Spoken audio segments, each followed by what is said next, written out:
Good morning, students. Today we will start a new topic. Its name is DNA marker and marker assisted selection. Student, in this topic, it is a very means not much difficult, but it's very conceptual. So carefully you study it and listen it. Okay. Let us start with the marker. What is the marker?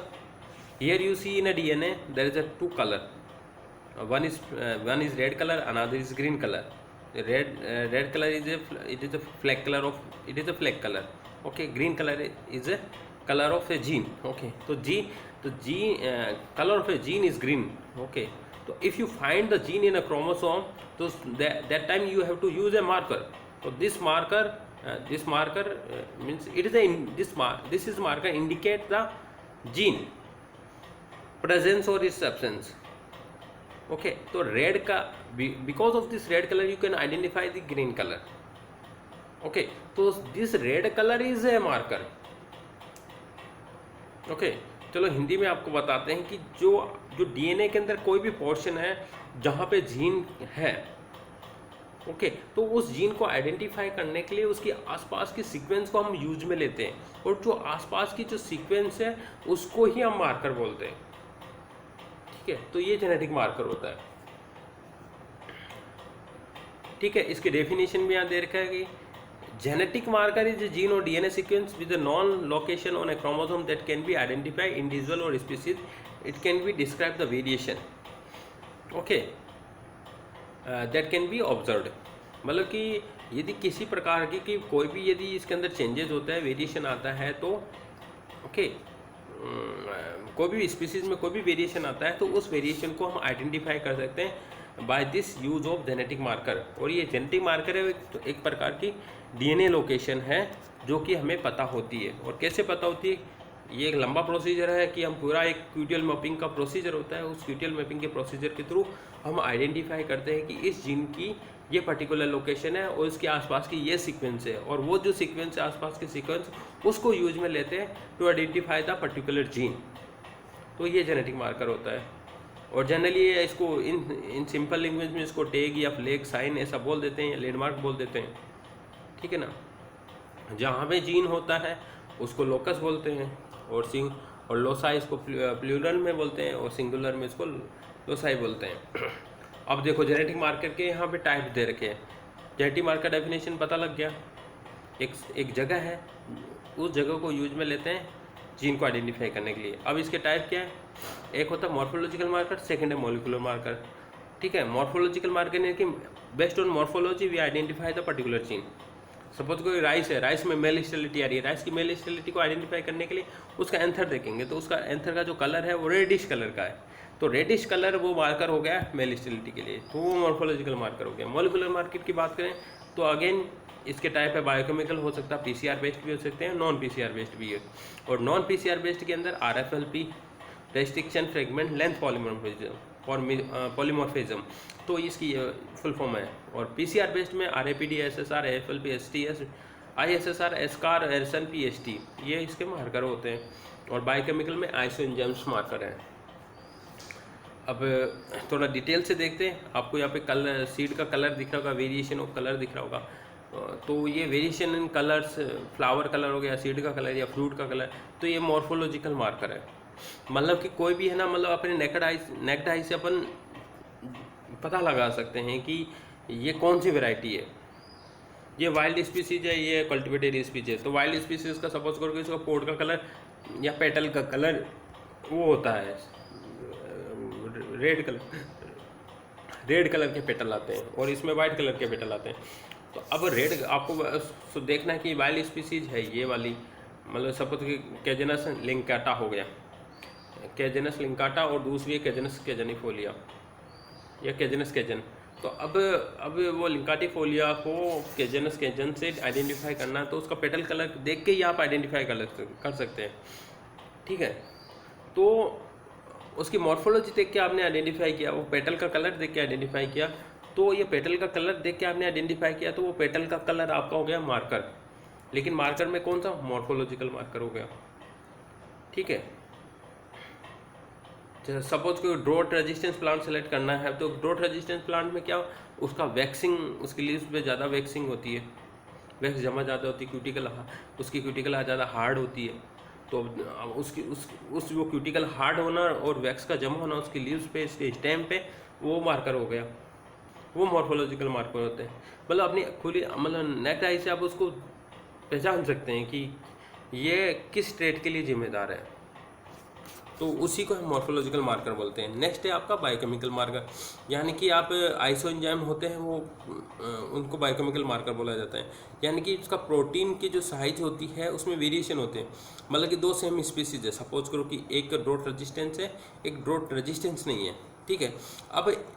अब एक draught resistance species होगी, उसमें क्या होगा, जो proline amino acid या protein जो हो गया कंटेन हो गया, कोई दूसरा प्रोटीन होगा, डिहाइड्रीन प्रोटीन होगा सपोज, एक डिहाइड्रीन प्रोटीन की कंसंट्रेशन किस में ज़्यादा होगी। अब डिहाइड्रीन प्रोटीन केवल ड्रोट रेजिस्टेंस प्लांट में ही ज़्यादा बनता है, जो ड्रोट सस्टेनेबल प्लांट में नहीं बनेगा। तो अब डिहाइड्रीन प्रोटीन को हम दोनों में से एक्सट्रैक्ट करेंगे, सैंपल 1 में से भी, सैंपल 2 में से भी। अब और उसको फिर उसका पेज करते हैं, पॉलीएक्रिलामाइड जेल इलेक्ट्रोफोरेसिस करते हैं, पेज करते हैं, तो वहाँ पे जो डिहाइड्रीन प्रोटीन का जो वहाँ पे बैंड दिखाई देगा, तो based on this band we can identify कि this is the drought resistance plant. तो वो जो डिहाइड्रीन प्रोटीन का थी, जो उसकी सीक्वेंस है, जो उसका साइज वेट है, वो उसको यूज में लिया हमने as a marker to identify the drought resistance plant. तो वो डिहाइड्रीन प्रोटीन हो गया आपका बायोकेमिकल मार्कर, ठीक है ना। तो ये वाली चीज़ होती है। साइटोलॉजिकल मार्कर ये तो बेंडिंग पैटर्न होता है, अलग अलग टाइप की बैंड्स बनती है क्रोमोसोम के अंदर, G band, A band, R band, तो ठीक है, उन बैंड्स को काम में लेते हैं एज ए मार्कर। ये यहाँ पे नहीं देखेंगे, बस ये आपको बस मॉर्फोलॉजिकल, बायोकेमिकल और डीएनए मार्कर देखना है, और डिटेल से हम देखेंगे अभी डीएनए मार्कर। डीएनए मार्कर आपको पहले ही बता दिए, एक प्रकार की यूनिक डीएनए सीक्वेंस है, ओके, जो जीन के दोनों साइड में अवेलेबल है, जीन के अंदर भी होती है ये सीक्वेंस, ठीक है, उसको फंक्शनल मार्कर बोलते हैं फिर। और इसके टाइप्स आपको बता ही दिए थे, RFLP, RAPD, SR, SCAR, SNP, EST वगैरह होते हैं, ठीक है। मॉलिकुलर मार्कर की स्पेसिफिक लोकेशन है बता दी, और ये एक तरह का साइन है, फ्लैग है क्रोमोसोम पे, और ये फिनोटिपिकली न्यूट्रल मार्कर होते हैं। ऐसे नहीं कि फेनोटाइप चेंज हो गया तो मार्कर की लोकेशन चेंज होगी। जैसे ये होता है कि मतलब कि जैसे ड्रोट रेजिस्टेंस, अभी जब से आइसोएंजाइम की हमने बात की, अब सपोज करो वो प्लांट ड्रोट रेजिस्टेंस है, अब draught resistance suppose next season में ड्रोट नहीं है, पानी सही आ रहा है, अच्छा अवेलेबल है, बरसात अच्छे से हो रही है, तो अब होगा क्या, वो जो प्लांट है डिहाइड्रीन प्रोटीन तो नहीं बनाएगा, तो आइसोएंजाइम तो उस जगह फेल हो गया। आपको सेलेक्ट करना, फिर भी मतलब कि फेवरेबल एनवायरनमेंट के अंदर ड्रोट रेजिस्टेंस प्लांट तो आपको नहीं मिलेगा, वो तो ड्रोट पड़ने पे ही मिलेगा।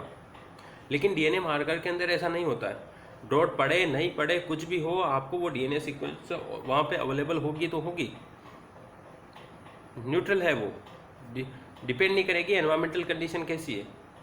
और सपोज को दूसरा एग्जांपल बना दो कि सपोज ड्रोट का ही हम एग्जांपल है, ड्रोट के अंदर उसकी लीफ हो गई रिंकल्ड लीफ हो गई, मुड़ गई है उसकी लीफ थोड़ी सी, है ना, मुड़ गई है, तो मुड़ जाती है, तो मुड़ गई, वो ड्रोट के लिए इंडिकेशन है कि ड्रोट रेजिस्टेंस हो सकता है। अब वो ड्रोट नहीं होगा तो वो उसकी लीफ मुड़ेगी नहीं, ठीक है, तो वो नहीं मुड़ रही है तो अब वो क्या उसमें ड्रोट रेजिस्टेंस नहीं है, वो प्लांट ड्रोट रेजिस्टेंस है वो, तो हो क्या रहा है, ये फिनोटिपिकली डिपेंडेंट है वो मॉर्फोलॉजिकल मार्कर और आइसोएंजाइम मार्कर। लेकिन ये को जो आपके डीएनए मार्कर है वो नहीं होते, भले ड्रोट आए नहीं आए, डिजीज आए नहीं आए, एनवायरनमेंट कैसा भी हो, वो न्यूट्रल रहते हैं, वो सीक्वेंस प्रेजेंट है तो प्रेजेंट है, बस मार्कर काम में लो और वो आइडेंटिफाई हो जाएगी। तो ये उसका मीनिंग था। मार्कर फिर दो टाइप के होते हैं, डोमिनेंट मार्कर और कोडोमिनेंट मार्कर। डोमिनेंट मार्कर क्या होता है, जो मतलब कि हेटेरोजाइगस को आइडेंटिफाई नहीं कर सकते।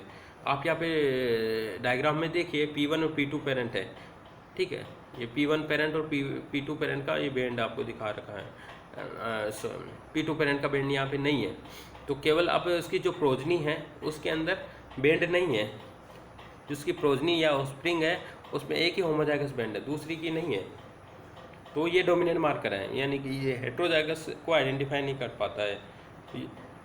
या जो रिसेसिव है वो उसको ये आइडेंटिफाई नहीं कर सकता है, मतलब डोमिनेंट जीन को ये आइडेंटिफाई करता है। और कोडोमिनेंट क्या होता है, ये हेटेरोजाइगस को आइडेंटिफाई कर सकता है, यानी जैसे P1 और P2 पेरेंट, P1 और P2 पेरेंट दोनों की बैंड दिखाई दे रही है आपको। इसके ऑफस्प्रिंग देखिए, तो ऑफस्प्रिंग के अंदर हेटेरोजाइगस बैंड दिखाई दे रही है, मतलब कि P1 और P2 पेरेंट दोनों का बैंड है दिखाई दे रहा है, तो उसको कोडोमिनेंट मार्कर बोलते हैं। फिर प्रोटीन मार्कर ऑलरेडी डिस्कस कर लिया कि आइसो एंजाइम्स होते हैं वो प्रोटीन मार्कर होते हैं, है ना। और ये कोडोमिनेंट एलील से ये कंट्रोल होते हैं, और मोनोजेनिक रेशियोज में ये सेपरेट होते हैं। और आइसो एंजाइम की डेफिनेशन क्या है, species of enzyme that exists into 2 or more than 2 structural form which are easily identified by their activities. On the basis of their function we can identify that protein, है ना। और इनके क्या होता है, फंक्शन डिफरेंट होता है, उनकी जो वेट होता है, जो साइज है वो भी डिफरेंट होती है। डीएनए मार्कर देख लेते ये डीएनए मार्कर का पूरा एक डीएनए दिखा रखा है। अब डीएनए के अंदर एक पर्टिकुलर सीक्वेंस है, ये सपोज करो जो आपको ब्लू कलर में दिखाई दे रही, तो ये ब्लू कलर की जो MFG सीक्वेंस है, ये इसका सीक्वेंस देखिए ऊपर CCA GT है ना, ये जो एक सीक्वेंस है यही आपका डीएनए मार्कर हो गया जीन ए के लिए। और M2 जो सीक्वेंस हो गई, ये इसका ये मार्कर 2 मान लो इसको, तो मार्कर 2 की सीक्वेंस अलग होगी जीन बी के लिए, ठीक है। और जो डीएनए मार्कर है हाइब्रिडाइजेशन बेस्ड है और PCR बेस्ड है। जो हाइब्रिडाइजेशन बेस्ड मार्कर होते हैं उसमें RFLP मार्कर आता है, आपको जस्ट नाम याद करना कि RFLP, और PCR बेस्ड के अंदर SSR SNP होते हैं। तो हाइब्रिडाइजेशन बेस्ड मार्कर में क्या होता है, इसमें सबसे पहले क्या प्रोसीजर है इसका आपको अच्छे से देख लेना।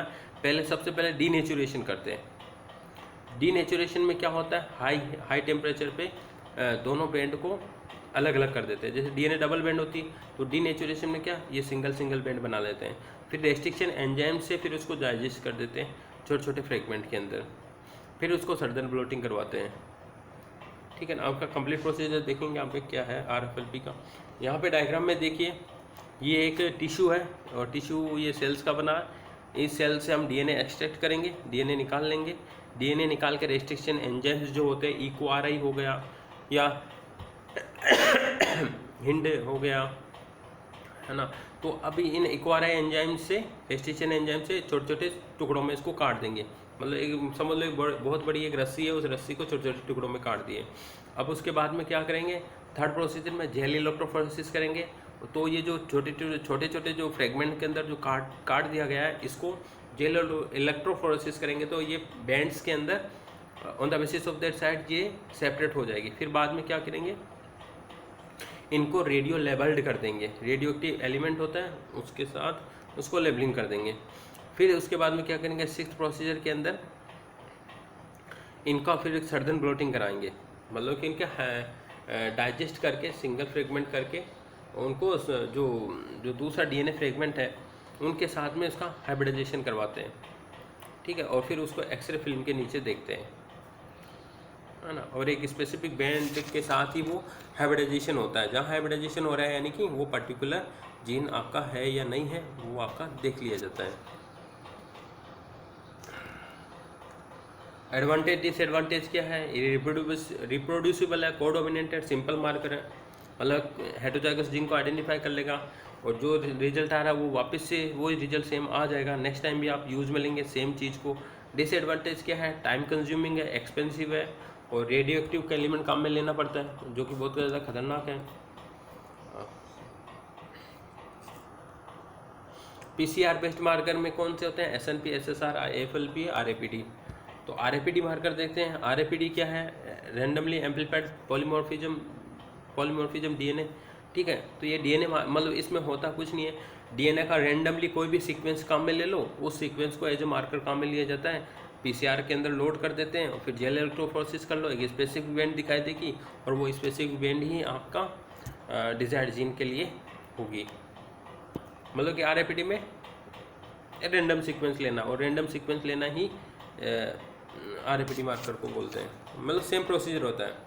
PCR जेल इलेक्ट्रोफोरेसिस, ये कॉमन प्रोसीजर होगा कोई भी मार्कर का जो PCR बेस्ड मार्कर है। तो अब आप कौन सी सीक्वेंस आप काम में ले रहे हैं वही वो मार्कर बन जाता है। RAPD के अंदर रैंडम सीक्वेंस ले रहे हैं, DNA की कोई सी भी सीक्वेंस काम में ले लो एज ए मार्कर, वो RAPD बन जाता है। और RAPD क्या होता है, एडवांटेज है कि ये कोई सी भी सीक्वेंस काम में ले सकते हैं, रैंडम सीक्वेंस काम में ले सकते हैं, स्पेसिफिक सीक्वेंस यूज़ करने की ज़रूरत नहीं है, और वेरी इजी होती है। ये इजी प्रोसीजर है एम्पलीफाई करने का, इसमें PCR बेस्ड है। और डिसएडवांटेज ये है कि डोमिनेंट मार्कर है, रिप्रोड्यूसिबल नहीं हो पाता इतना, क्योंकि रिप्रोड्यूसिबल का मतलब कि जो रिजल्ट इस बार आया वो नेक्स्ट बार में वो रिजल्ट सेम नहीं आ सकता है। ठीक है, इस बार ये आया लेकिन नेक्स्ट टाइम नहीं आ सकता। रिप्रोड्यूसिबिलिटी की इसकी प्रॉब्लम है, RAPD का बहुत बड़ा डिसएडवांटेज है। और ये है कि रिसेसिव को ये हेटेरोजाइगस उसको आइडेंटिफाई नहीं कर सकता, ये डोमिनेंट टाइप का मार्कर है। ठीक है, तो ये वाली चीज़ है। ये RAPD का ये बैंड दिखा रखा है, ये जेल इलेक्ट्रोफोरेसिस में बैंड इस टाइप से आती है RAPD की। ठीक है, FLP marker, amplified fragment length polymorphism. ठीक है, इसका ये फुल फॉर्म है। ये बहुत ज़्यादा कॉम्प्लेक्स मार्कर होता है। ठीक है, इसमें DNA को 2 छोटे छोटे टुकड़ों में काटा जाता है, 2 डिफरेंट टाइप के मार्कर काम में लिए जाते हैं, और ये पेज भी काम में लेते हैं इसमें। तो इसमें होता कुछ नहीं है, इस मार्कर के अंदर जो DNA है, DNA को एक जो भी एक स्पेसिफिक रेस्ट्रिक्शन साइट होती है उसके बीच वाले सेगमेंट से हम उस 2 रेस्ट्रिक्शन एंजाइम से इसको काट लेते हैं। ठीक है, जैसे ये जो सीक्वेंस आपको ऊपर दिखाई दे रही होगी, इन दोनों सीक्वेंस के से हमने एक एंजाइम से, जो रेस्ट्रिक्शन एंजाइम से, उससे हमने काट लिया है। उसके काटने के बाद में क्या करते हैं, एक जो प्राइमर सीक्वेंस होती है, ओके, उस प्राइमर सीक्वेंस को मतलब कि आर्बिट्री से प्राइमर सीक्वेंस को यहाँ पे अटैच कर देते हैं, मतलब कि लेफ्ट साइड भी राइट साइड भी, और विद 1 और 2 न्यूक्लियोटाइड या 3 न्यूक्लियोटाइड स्पेसिफिक सीक्वेंस भी यहाँ ऐड कर देते हैं। ठीक है, उसके ऐड करने के बाद में फिर क्या करता है मार्कर, फिर कोई भी एक रैंडम सीक्वेंस को यूज़ में लेके उसका एम्पलीफाई करवाया जाता है PCR के अंदर, और फिर बाद में जेल इलेक्ट्रोफोरेसिस कर लो और ये आपका मार्कर कंप्लीट हो जाता है। देख लो यहाँ पे फिर से दिखा रखा है, कुछ नहीं, जेनोमिक DNA है, जेनोमिक DNA को छोटे छोटे टुकड़ों में इसमें काट लिया है रेस्ट्रिक्शन एंजाइम से, फिर इसका एम्पलीफिकेशन कर दिया है। सेलेक्टिव एम्पलीफिकेशन होता है, यानी कि स्पेसिफिक प्राइमर होता है, उस स्पेसिफिक प्राइमर के साथ में ही मतलब कि जो भी अपनी प्राइमर सीक्वेंस है, रिवर्स प्राइमर होता है, फॉरवर्ड प्राइमर होता है, तो रिवर्स प्राइमर के साथ में हम क्या सेलेक्टिव एम्पलीफिकेशन है कि उस रिवर्स प्राइमर के साथ में 1 न्यूक्लियोटाइड या 2 न्यूक्लियोटाइड सीक्वेंस को और भी ऐड कर देते हैं, फिर उसके बाद में PCR हम करते हैं मार्कर के साथ। तो ये सेलेक्टिव एम्पलीफिकेशन होता है इसमें। ये FLP जो है उसका ये बैंड इस टाइप से आते हैं। और ये क्या है, FLP मार्कर क्या है, टेक्निकली बहुत डिमांडिंग है, क्योंकि इसके रिजल्ट बहुत अच्छे हैं और रिप्रोड्यूसिबल भी है, रिलायबल है, वेरी स्टेबल परफॉर्मेंस है, इसकी कॉस्ट भी ज़्यादा नहीं आती है, कोई स्पेसिफिक किट की ज़रूरत नहीं होती है जीनोमिक DNA के लिए एनालाइज करने के लिए, है ना। और RAPD मार्कर को भी हम कन्वर्ट कर सकते हैं। SSR, नेक्स्ट मार्कर है SSR की फुल फॉर्म है सिंपल सीक्वेंस रिपीट। इसमें कुछ नहीं होता, जो DNA है, DNA में बहुत सारे जो सीक्वेंस है वो ज़्यादा रिपीटेटिव सीक्वेंस है। जैसे यहाँ पे जैसे कि कुछ सीक्वेंस यहाँ पे रिपीटेटिव है, AG AC AC TT TT TG TG TG, तो ये कुछ सीक्वेंस है, ऐसी सीक्वेंस है, और या AT सीक्वेंस जो है ये रिपीटेड सीक्वेंस है। तो ये इन रिपीटेटिव सीक्वेंस को एज ए मार्कर काम में लेते हैं, है ना, ऐसे मार्कर काम में लेते हैं, तो उसको SSR मार्कर बोलते हैं। ठीक है, वही अब जीनोमिक DNA आइसोलेशन करना है, आइसोलेट करके फिर उसमें जो रिपीटेटिव सीक्वेंस है उसको ऐड कर देना है एज ए प्राइमर, PCR करना है, फिर जेल इलेक्ट्रोफोरेसिस करना है, और फिर ये आपका रिजल्ट आ जाएगा जो आपको रेड कलर में दिखाई दे रही है। और ये इस टाइप के सीक्वेंस को SSR मार्कर बोलते हैं। ठीक है ना, P1 और P2 पेरेंट है, इनकी ये सीक्वेंस है, और जब जेल इलेक्ट्रोफोरेसिस करती है तो दोनों की बैंड दिखाई देती है, यानी कि हेटेरोजाइगस जीन को भी आइडेंटिफाई कर लेता है।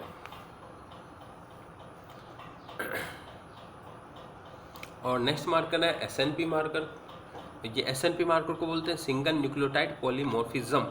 ठीक है, सिंगल न्यूक्लियोटाइड पॉलीमॉर्फिज्म यानी कि अब जो जितने भी मार्कर हमने पढ़े ये क्या लेंथ के बेसिस पे पॉलीमॉर्फिज्म करते हैं, यानी कि लेंथ के अंदर डिफरेंस आएगा तो वो डिफरेंस को ये आइडेंटिफाई कर सकती है। लेकिन यदि सपोज करो कि दो जीन की लेंथ सेम है, ठीक है, तो वो मार्कर उसमें डिफरेंस आइडेंटिफाई नहीं कर सकता है, तो उस टाइम में हमें क्या करना होता है, एसएनपी मार्कर काम में लेते हैं। और एसएनपी मार्कर में क्या है, ये उनकी लेंथ सेम है लेकिन डिफरेंस है। सपोज करो कि एक में थाइमिन है, दूसरे में ग्वानिन है, लेकिन दोनों न्यूक्लियोटाइड नंबर ऑफ न्यूक्लियोटाइड दोनों में सेम है। एक में सपोज करो फ्रेगमेंट फर्स्ट में 20 है, फ्रेगमेंट सेकंड में भी 20 है, लेकिन एक में एक के सीक्वेंस है थाइमिन एक जगह, दूसरे की उसी जगह पे उसी लोकेशन पे थाइमिन की जगह ग्वानिन आ गई, ठीक है ना। तो उस टाइम ये वेरिएशन आइडेंटिफाई नहीं होगी अदर्स मार्कर से, उस टाइम उन वेरिएशन को आइडेंटिफाई करने के लिए एसएनपी मार्कर काम में लेते हैं, ठीक है। तो ये S&P marker single nucleotide polymorphism इसी के नाम पर है, सिंगल न्यूक्लियोटाइड, यानी कि एक न्यूक्लियोटाइड में भी वेरिएशन को यदि आइडेंटिफाई करना है ना, जो कि डिलीशन या इंसर्शन जो म्यूटेशन होते हैं, सब्स्टिट्यूशन म्यूटेशन होते हैं, उन म्यूटेशन से जो डिफरेंस आते हैं उन वेरिएशन को आइडेंटिफाई करने के लिए एसएनपी मार्कर काम में लेते हैं। और ये कोडोमिनेंट मार्कर होता है, इसका रिप्रोड्यूसिबिलिटी या स्टेबिलिटी और वेरी टेक्निकली डिमांडिंग है ये, है ना। ये जेनेटिक मार्कर के ऑल ओवर टेबल दिखा रखी है, जिसको आप अच्छे से देख लेना। मॉर्फोलॉजिकल मार्कर लिमिटेड होते हैं, प्रोटीन मार्कर भी लिमिटेड है, लेकिन डीएनए मार्कर लिमिटेड नहीं होते हैं, बहुत ज़्यादा होते हैं। एसएसआर तो सबसे ज़्यादा मार्कर होते हैं, मतलब कि डीएनए में बहुत ज़्यादा इनकी प्रेजेंस होती है। और इनहेरिटेंस सभी का आरएपीडी और मॉर्फोलॉजिकल मार्कर डोमिनेंस होता है, जबकि को डोमिनेंट होते हैं ये आपके protein marker RFLP, SSR, SNP, EST, SCAR, ये जितने भी मार्कर ज़्यादातर मार्कर को डोमिनेंट ही है, ठीक है। को डोमिनेंट यानी कि हेटेरोजाइगस को भी आइडेंटिफाई कर लेते हैं ये मार्कर। फीचर्स क्या है, ये विजिबल, मॉर्फोलॉजिकली विजिबल है, प्रोटीन मार्कर भी डिटेक्ट कर सकते हैं, दिखते हैं, डीएनए नहीं दिखते हैं, डीएनए मार्कर को तो कैसे दिखोगे। नेगेटिव फीचर्स क्या है, लिंकेज वगैरह हो गई उन जीन को, तो उनको आइडेंटिफाई करना इजी नहीं है ना। टिश्यू में भी कैसे दिखाई देगा, है ना। और ये आरएफएलपी मार्कर का नेगेटिव फीचर या डिसएडवांटेज है कि रेडियो एक्टिव एलिमेंट काम में लेते हैं इसमें, तो बहुत ज़्यादा हैजार्डस है, वो तो म्यूटेशन कर देगा हाथ लगा लिया तो, है ना। और ये आरएपीडी मार्कर सबसे बड़ा तो है कि रिप्रोड्यूसिबल नहीं है, रिजल्ट चेंज हो जाता है टाइम टू टाइम। और एसएसआर मार्कर का तो ये कि एक्सपेंसिव तो इतना नहीं है, मीडियम एक्सपेंसिव है थोड़ा सा, तो इस हिसाब से ये एक साथ इसका समरी है। और जो मार्कर है उनकी डिज़ायरेबल प्रॉपर्टीज़ क्या होनी चाहिए, तो वो यहाँ पे मैंने लिखी है कि वो पॉलीमॉर्फिक होना चाहिए, यानी कि वेरिएशन को आइडेंटिफाई कर सके। सेकंड है कि कोडोमिनेंट है, यानी कि हेटेरोजाइगस को उसको आइडेंटिफाई कर सके। थर्ड है कि वो थ्रू आउट द जीनोम वो होने चाहिए, ऐसे नहीं कि एक जगह है दूसरी जगह नहीं है, हर जगह होना चाहिए। कहीं पे भी वेरिएशन आ गई, अगर वहाँ पे वो मार्कर अवेलेबल नहीं है तो कैसे चलेगा, ठीक है। तो ये सभी जगह होना चाहिए। रिप्रोड्यूसिबल यानी कि उसका जो रिजल्ट है इस बार आया वो result same time next time भी आए, मतलब कि रिजल्ट चेंज नहीं होना चाहिए। नेक्स्ट है इजी, फास्ट और चीप होना चाहिए। और सिलेक्टिवली न्यूट्रल होना चाहिए, ऐसे नहीं कि फिनोटाइप पे या किसी और चीज़ पे कुछ चेंजेस आ गए एनवायरमेंटली वो तो वो मार्कर ही अपना पोजीशन चेंज कर ले, ऐसा नहीं होना चाहिए। हाईली रिजोल्यूशन होना चाहिए with large number of sample, है ना, मतलब बहुत ज़्यादा लार्ज नंबर ऑफ सैंपल के साथ भी उसको काम में लिया जा सकता है। जैसे आपके आरएफएलपी वगैरह हो गया तो उनमें बहुत ज़्यादा लार्ज सैंपल में मुश्किल है यूज़ में लेना, लेकिन एसएनपी एसएसआर में तो आप बहुत ज़्यादा लार्ज सैंपल है, मतलब कि 1000, 10,000, 20,000, 25,000 सैंपल भी स्टडी कर रहे हो तो वो यूज़ में लिया जा सकता है। एप्लीकेशन क्या है मॉलिक्यूलर मार्कर का, ये फाइलोजेनेटिक जो स्टडी कर सकते हैं, यानी कि जो डेंड्रोग्राम बनाते हैं ना, डेंड्रोग्राम बनाते हैं, फाइलोजेनेटी कौन किसका एंसेस्टर है उसकी स्टडी में काम में लिया जाता है। किसी ट्रेड का आइडेंटिफिकेशन के लिए, उसकी मैपिंग के लिए काम में लिया जाता है। फिंगरप्रिंटिंग में कि जो होता है ना, फिंगरप्रिंटिंग में किस पैटर्नल मैटर्नल स्टडी होती है, किसके माता पिता कौन है, तो डीएनए फिंगरप्रिंटिंग में स्टडी होती है। कोई किस प्रकार की कोई बीमारी तो नहीं, उस बीमारी की स्टडी के लिए जेनेटिक डायग्नोसिस किया जाता है, वहाँ पे भी होता है ना। किसी एक्सप्रेशन स्टडी करना है, ईएसटी होता है, तो हर एक जीन होता है वो उसका कॉपी है वो ज़्यादा बनता है उस टाइम, तो एक्सप्रेशन स्टडी में काम में लिया जाता है, जीनोम की स्टडी में काम में लिया जाता है, जीन मैपिंग में, सीड टेस्टिंग में, identify of location of QTL और मार्कर असिस्टेड सिलेक्शन। तो ये बहुत सारी इसके एप्लीकेशन है।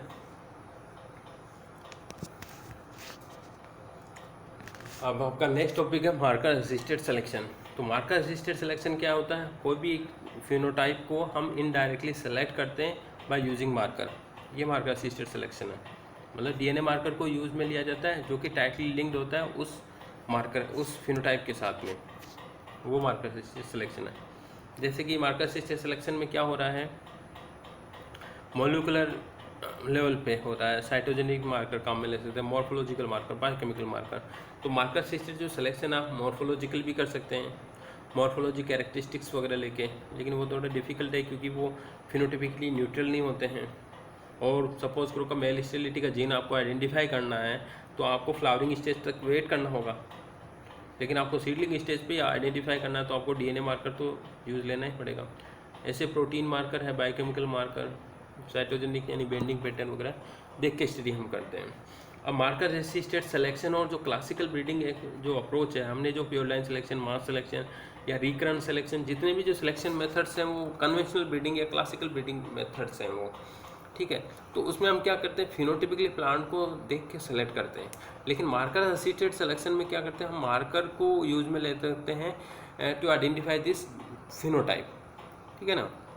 तो यहाँ पे मार्कर काम में लेते हैं और यहाँ पे फिनोटाइप काम में लेते हैं। दोनों का बीच में क्रॉस बता रखा, BC1 जनरेशन, BC2 में 3 प्लांट सेलेक्ट किए, और एक्चुअल में जो 3 प्लांट्स आपने सेलेक्ट किए हैं BC2 जनरेशन, बे क्रॉस सेकंड जनरेशन के अंदर, अब ये तीनों प्लांट हो भी सकते हैं कि वो जो जीन उनमें हो या नहीं हो, या एक में होगा, क्योंकि एनवायरमेंटली ये अफेक्टेड होते हैं। लेकिन DNA में तो ऐसा नहीं होता। BC2 जनरेशन के अंदर ये आपको एक प्लांट ही मिलेगा और जिसके अंदर ये पर्टिकुलर बैंड अवेलेबल है, दैट मीन कि 100% श्योर हैं कि यह जीन वो रखेगा, वो डिजायरेबल जीन इस प्लांट में अवेलेबल है। लेकिन ये फिनोटाइप के अंदर ऐसा नहीं होता है। तो ये थोड़ा हो गया कंपैरिजन। अब होता कैसे मार्कर असिस्टेड सिलेक्शन, सपोज करो कि 2 पेरेंट के बीच में हमने क्रॉस करवाया, पेरेंट P1 और पेरेंट P2, दोनों का क्रॉस करवाया, F1 आ गया, फिर F2 आ गया। F2 के अंदर क्या करते हैं हम, वैसे तो फिनोटाइप जो मार्कर है वो P1, P2 और F1 सभी में चलाते हैं, और ठीक है। अब और जो बेंडिंग पैटर्न जैसा आ रहा है P1, P2 और F2, ठीक है, उनमें भी चलाते हैं, और जो F2 की जो पॉपुलेशन है उन सभी में चलाते हैं, ठीक है। तो F2 का जो बेंडिंग पैटर्न है, तो आप देखें कि जो फिनोटिपी आप देखेंगे, जो प्लांट 1, 2, 3, 4, 5, 6, 7, 10 अप टू 20 प्लांट्स आपने दिख रहे होंगे। तो 1 प्लांट जो है, ठीक है, जो वो रेजिस्टेंस है फिनोटाइप रेस 1 और फिनोटाइप रेस 2 के लिए, मतलब जो पैथोजन की जो रेस है, जो डिजीज करती है रेस, तो रेस 1 के लिए वो रेजिस्टेंस है, रेस 2 के लिए ससेप्टिबल है, और सेकेंड वाला ससेप्टिबल है, और रेस 2 के लिए वो रेजिस्टेंस है। ऐसे करके 20 नंबर का प्लांट रेस फर्स्ट और रेस सेकंड पैथोजन की, दोनों के लिए वो रेजिस्टेंस है, ठीक है। ये फिनोटाइपिकली हमने ये देखा। अब हमने क्या मार्कर चला दिया, मार्कर 1 और मार्कर 2, 2 मार्कर चला दिए। मार्कर चला के फर्स्ट वाला से क्या मिला है कि जो पहला वाला जो बैंड आपको दिखाई दे रहा है वो रेजिस्टेंस का है, ठीक है ना। जो वाइट वाला जो बैंड है वो रेजिस्टेंस का है, और जो ससेप्टिबल है कि यहाँ पे बैंड ही नहीं है। तो आप देखिए जो वाइट जहाँ पे बैंड आया वो रेजिस्टेंस है, यानी कि 20 वाला प्लांट आपका रेजिस्टेंस है, 19 वाला यहाँ पे ससेप्टिबल आएगा, 17 वाला, 17, 16, 15, 14, ये जो प्लांट्स है आपके ये रेजिस्टेंस प्लांट है पूरे के पूरे, और बाकी जो बैंड्स है वो ससेप्टिबल वाला नीचे दिखाई दे रहा है, ठीक है। तो और मार्कर 2 चलाया, फिर आपने मार्कर 2 चलाने से क्या मिलेगा, ये तो एक मार्कर चला दिया, तो आप जो रेजिस्टेंस प्लांट आपको मिल रहा है रेस 1 के लिए, ठीक है, ये आपको वहाँ पे सेलेक्ट कर लेंगे। और जब सेकेंड मार्कर चलाया आपने देखेंगे कि रेस 2 के लिए मार्कर चलाएं, तो रेस 2 के लिए जो प्लांट नंबर सेकंड है, ठीक है, ये तो P1, P2 और F1 है। अब जो रेस 2 के लिए जो रेजिस्टेंस जीन है वो इसमें नहीं है, लेकिन रेस 1 के लिए marker number 1 resistance gene show कर रहा है, लेकिन मार्कर नंबर 2 है वो रेजिस्टेंस नहीं है, लेकिन जो सेकंड वाला प्लांट है वो रेजिस्टेंस शो कर रहा है for the pathogen race second के लिए, ठीक है ना। तो ऐसे ही आप देखिए कि ये जो 11, 12, 13, 14, 15 और ये 19, 18, ये जितनी भी है ये आपका रेजिस्टेंस आ रहा है, तो यानी कि ये वाला आप जो दोनों के लिए आपको ये रेजिस्टेंस चाहिए तो आपको दोनों मार्कर देखने पड़ेंगे, यानी कि आप 20 नंबर का प्लांट, 18 वाला प्लांट, और ये आपके इधर 14, 13, 12, 11, यानी कि दोनों जो मार्कर की बैंड आ रही है दोनों में सेम आ रही है, रेस 1 के लिए, रेस 2 के लिए, तो दोनों ही प्लांट्स को आपको सेलेक्ट करना चाहिए। ये बैंड के बेसिस पे आप सेलेक्ट कर रहे हैं कि मार्कर 1 किस रेस 1 के लिए इन प्लांट को रेजिस्टेंस शो कर रहा है और मार्कर नंबर 2 रेस नंबर 2 के लिए इन प्लांट को सेलेक्ट कर रहा है। तो आप दोनों मार्कर को यूज में लेके उन सारे प्लांट को आपको सेलेक्ट कर लेना है और आपको F3 में उगा देना है। तो ये मार्कर असिस्टेड सिलेक्शन होता है।